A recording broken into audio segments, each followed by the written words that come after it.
Use now bar. Go to your phone settings, and first of all we have to turn on now bar. In settings, scroll down and tap on lock screen and AOD. Here tap on now bar and make sure you have turned on now bar. And here live notifications, tap on view more. And these supported apps you can use in your now bar or brief bar.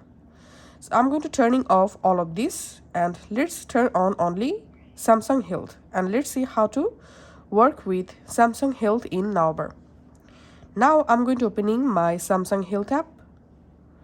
In Health app, here I'm selecting walking activity, and let's start walking.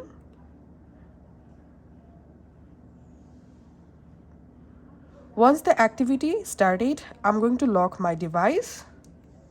Let's go to our lock screen, and in lock screen here we can see the walking live activity showing.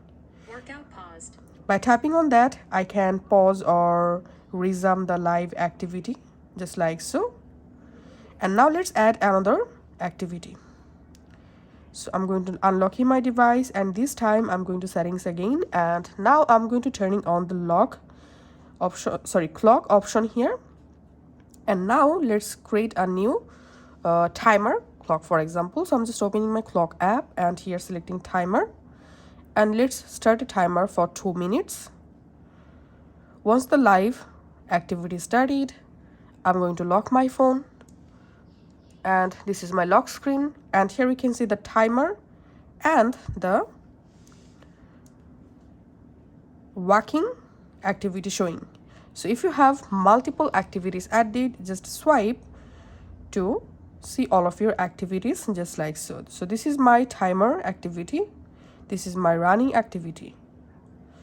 So that's how you can actually use the Now Brief bar on your Galaxy S25 series.